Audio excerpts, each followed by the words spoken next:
2020 has been many different things, but in the world of mobile gaming though, we saw the release of what's possibly some of the best free-to-play games of all time this year. So today I'm gonna be ranking the 42 most interesting free AAA and indie mobile games of 2020 into one huge mobile games of 2020 tier list. These are all games that somehow made an impact this year, either by being overhyped huge letdowns, by being hidden gems, or by somehow redefining what mobile gaming can be and thereby helping shape the types of games that we'll see released in 2021 and beyond. Since I'm only gonna be ranking games that I have played this year, I know I'm gonna be missing out on lots of great games on this list, but by the end of this video, you should hopefully still have a fantastic overview over which games you may have missed this year. And I know for a fact that you won't all agree with my opinion on how these games should be ranked, and that is completely okay. In fact, I would love to hear how you would rank your favorite games of the year in the comment section below. Now, just because I know a lot of you are gonna be asking about League of Legends Wild Rift as well, let's just get this out of the way. Yes, I am excited for it, very much so in fact, but it is not slated for a global release in 2020, so I won't be including it this year. You'll just have to wait for next year's tier list, I guess. So in no particular order, let's get started with the first game of this list,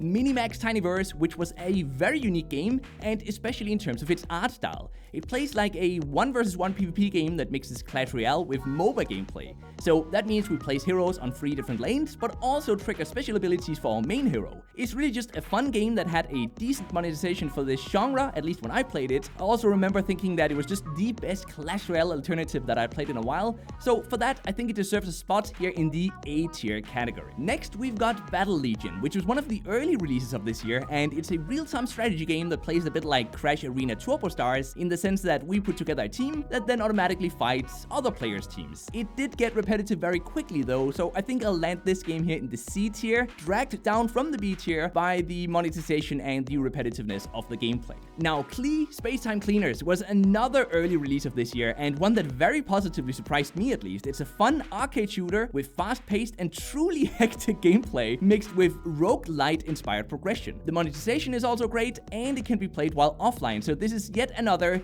A-tier game for sure. And listen, I love Heroes of Might and Magic, but Might and Magic Chess Royale felt mostly like just yet another auto chess game, despite Ubisoft's attempt at creating something different by letting us fight against 100 players instead of the typical 8 to 10 players. It isn't a horrible game, but I think we've got enough auto chess games at this point, and they also worsened the monetization throughout the year, I've heard, so I'll land this one. I can't really go higher than the D tier category for this one. Unfortunately, I would love to see a great Heroes of Might and Magic game on mobile, but this isn't the one. Actually, before we get to the next game, the way I see these ranks is that anything down to a B tier game is what I would consider games that are absolutely worth checking out. C tier games may still provide a decent experience for those who really love the genre of those games, but anything below that though, I just can't even recommend downloading. So with that small clarification out of the way, despite the annoying ads for this next game, a lot of tower defense and a lot of RPG fans absolutely fell in love with Arknights this year, and myself included, by the way. The monetization of this game wasn't perfect, but the single player was super enjoyable. So to me, this is actually sort of a lower A tier game. Some might argue it deserves a B tier because of the monetization system, but I think the unique gameplay experience just barely pushes it into the lower A tier category. For those of us who are into strategy puzzle games, indie developer Arnold Roars also released a new game called Machina this year that plays like a turn-based dungeon crawler where we attempt to escape 15 rooms of a 4x4 maze. It's a pretty simple game, but it's definitely worth a play, and I think it deserves a spot here on the B tier. Now then, for one of my favorite games of this year, Cookies Must Die, which was definitely this year's most polished, most fast-paced, and most silly action platforming game. And its swipe and control mechanisms in combination with the awesome slow-mo effects really just makes this game a must-play in my opinion. So, you know what? I'm gonna be placing this one in the S tier rank because of this great gameplay experience. Next up is another fun game called MegaBot Battle Arena, and this one was a truly Crash Arena Turbo Stars inspired game where we equip a robot mech with lots of different equipment and weapons, and then we battle it out versus other players' robots. There's just an absolute ton of crazy weapons in this game, and the monetization is also pretty decent, so I would say this game deserves to be in the A tier rank as well. And by the way, I know it seems like such a long time ago now, but do you all remember when there was just so much hype about the release of Shadowgun War games? It was in early 2020, and I was hyped as well well, because this was basically Madfinger Games' attempt at creating an Overwatch game for mobile. Unfortunately though, they really missed the mark on this one, and I want to say the game isn't horrible, but I did have a hard time giving it more than a C tier spot because of the mediocre controls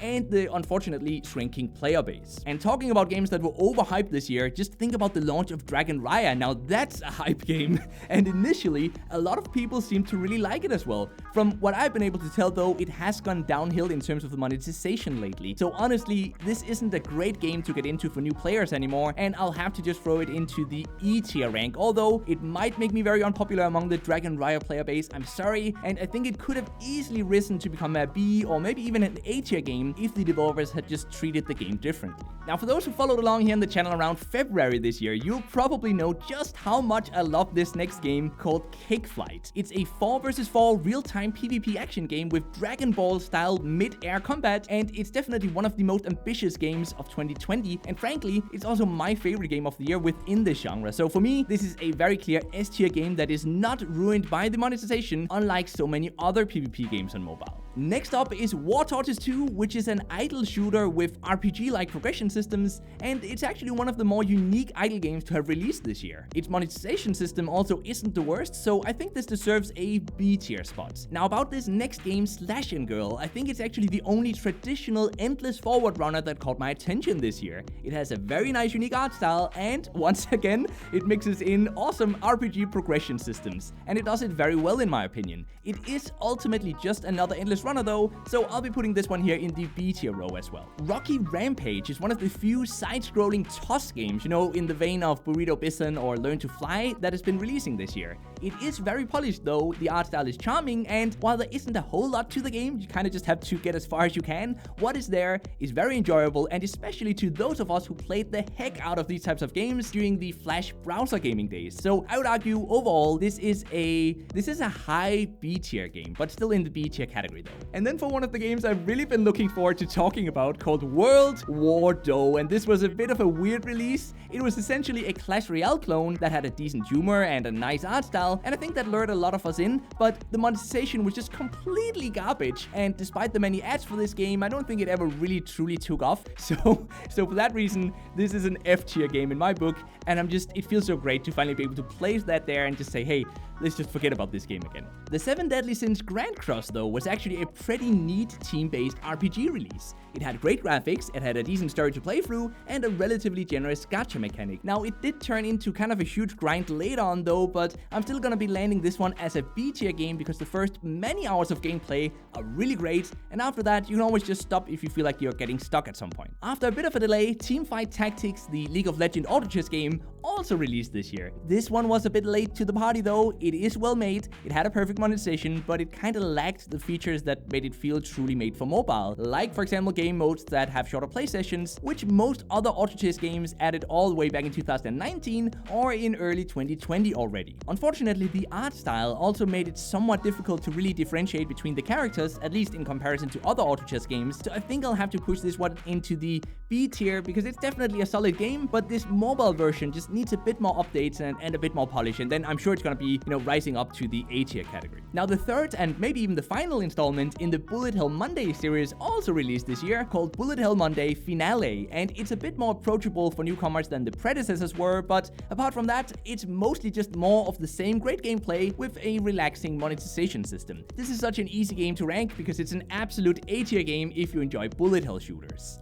The next game though, Idle Legend 3D Auto Battle RPG, yeah, that's the full name of the game, is truly the essence of 2020 mobile gaming. It's an AFK arena idle RPG clone, but then mixed with auto chess, there we go again, auto chess inspired combat. It's one of those games that I thought would be really bad, but that actually turned out to be quite okay, at least if you like this genre of games. It is still only in early access though, so I'm sure it will be very heavily monetized later on, but for now, I think this passes as a B tier game.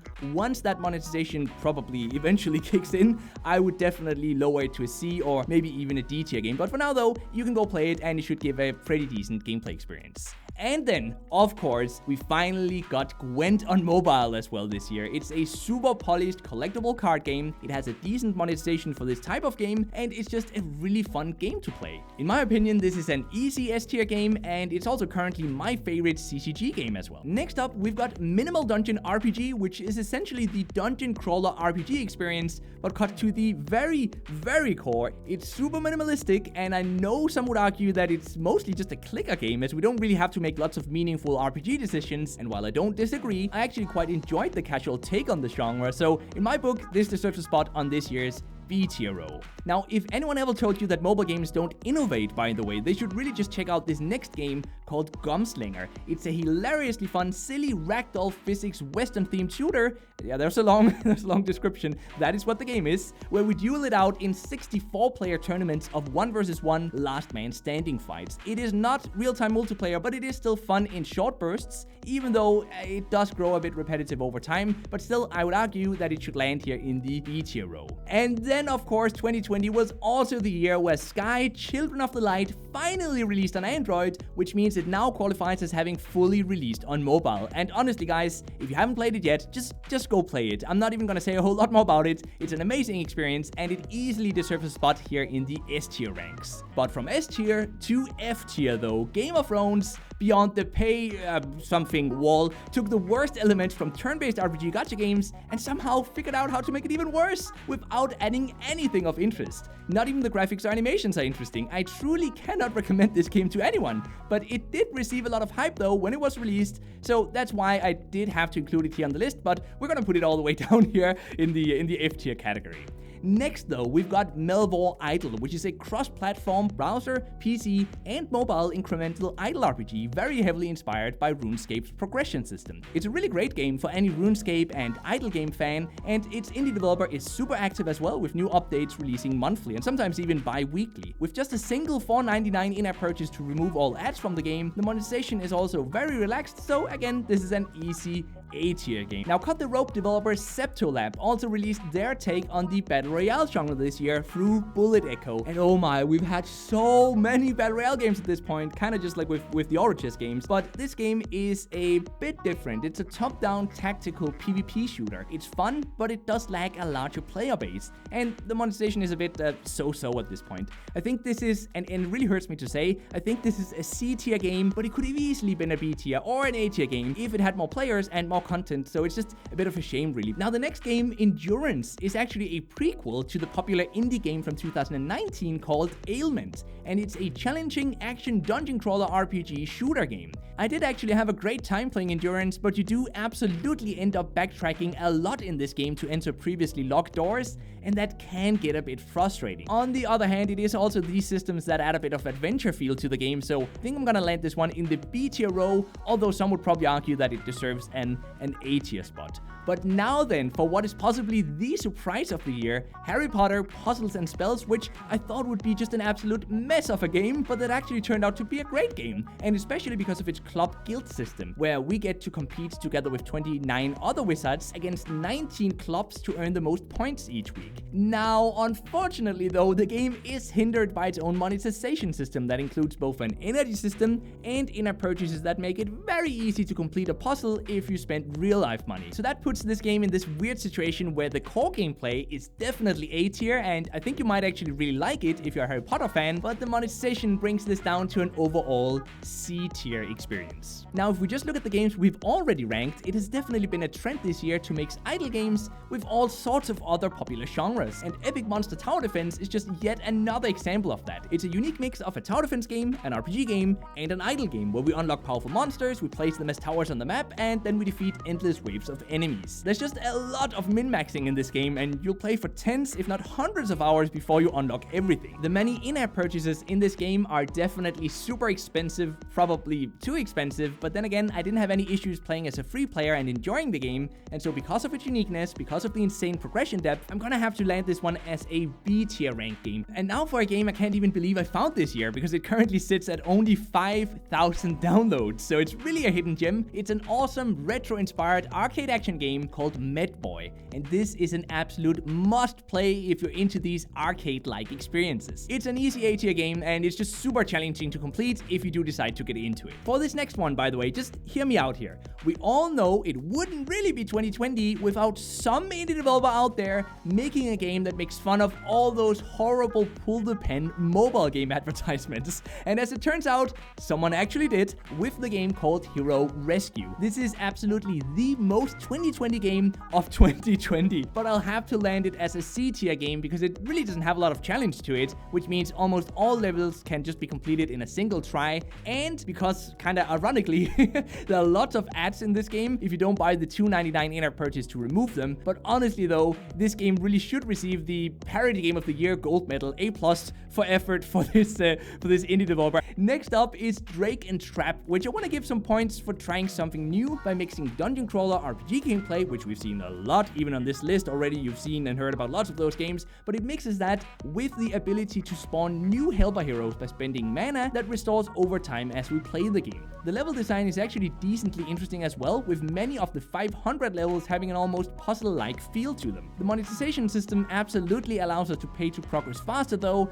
and that's what ultimately drags this down from an A-tier game to a B-tier game, even though it is largely single player. Now, these next 3 games are all very new, releasing either in November or December this year, and the first one is Legends of Idleon, which is a unique open-world indie idle MMORPG, and it has a combat system and a world design that draws inspiration from the old PC MapleStory game. I think this is one of the more promising indie MMORPGs of the year, and for that reason, I'll give it a spot here in the A-tier category. Astrogon is the second of these brand new games, and it without a doubt has the best community and level editor implementation of any game this year. It's a super fun, neon-style vertical platformer, and I'm laughing because it's just one of these games that are perfect for all those who think that all other mobile games are way too easy these days. Because this game, trust me, is really challenging, especially the user-created levels. And I had a lot of fun both playing and creating levels, so this lands as an A-tier game with only its energy-based monetization system preventing it from reaching, I think, even the lower S-tier ranks. It's also a bit of a hidden gem, doesn't have too many downloads yet, so it's great to support an indie developer like that. And then there is Slingers, which is a very fun 2D turn-based PvP shooter with sling mechanics that reminded me a lot of the Worms games that I used to play for hours on end on PC back in the day. The game is very well made, and the indie developer still updates it frequently. The monetization system does allow us to progress faster, but I still think it deserves a spot here on the A-tier list because of just how genuinely fun it is to play, and you can play both versus random people online, or you can beat the crap out of your friends in these real-time multiplayer matches. Now, I was honestly debating with myself if I should even include A3 Still Alive on this list, because it's really just yet another run-of-the-mill auto gameplay MMORPG with garbage monetization, but I felt I kinda had to include it because of just how heavily it was advertised, and because, to be fair, it does actually feature, and hold on now, yet again, a Battle Royale mode inside an MMORPG, which is arguably unheard of, I think, not even for mobile games, but just, I don't think there's any MMORPG with a Battle Royale mode. That doesn't save the game though, it is absolutely still trash, and I'm still gonna land it here in the F tier row, but thought you should know that it does exist. You know, we have a Battle Royale MMORPG game, so please stop making Battle Royale games now. We don't need any more of them, okay? Just stop it. Next up though is Brawl Quest, which is another game that somehow managed to fly under the radar this year, despite being a fun, level-based 2D beat-em-up fighting game played in portrait mode, which is actually pretty rare to find. There really isn't a lot of progression to the game, but it's always fun to beat up some baddies, and the monetization isn't the worst I've ever seen, so I think this deserves a B-tier spot. Now, in the realm of team-based gacha games, Illusion Connect also released this year, featuring an interesting real-time combat system where heroes are spawned on a 3x3 grid by spending mana that, of course, recovers over time, a bit like in a Clash Royale-like game. To me, that sounded super interesting, but the rest of the game is just pretty standard though, and the monetization really isn't great, to put it mildly. So to me, this is an E-tier game that is heavily pulled down by its monetization system. Now, when it comes to physics-based puzzle platformers, I think Early Worm is easily the best release of the year. The swipe and release controls worked like a charm, and what really impressed me with this game was that each level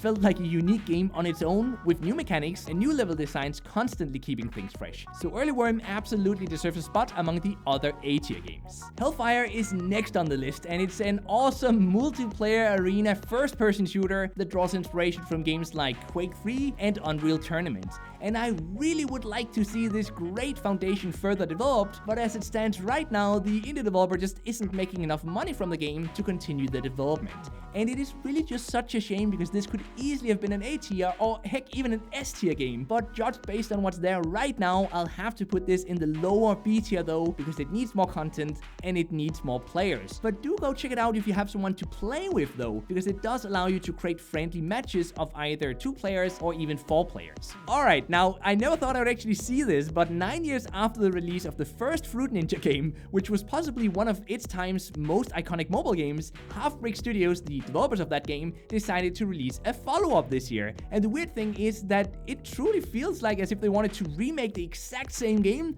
but with modern 2020 monetization and progression systems. So it's not exactly a bad game, but it is arguably also more complex, and there is a lot more to spend money on than in the first game. It's still fun though, and especially its new real-time multiplayer mode, so I'm gonna place this one as a...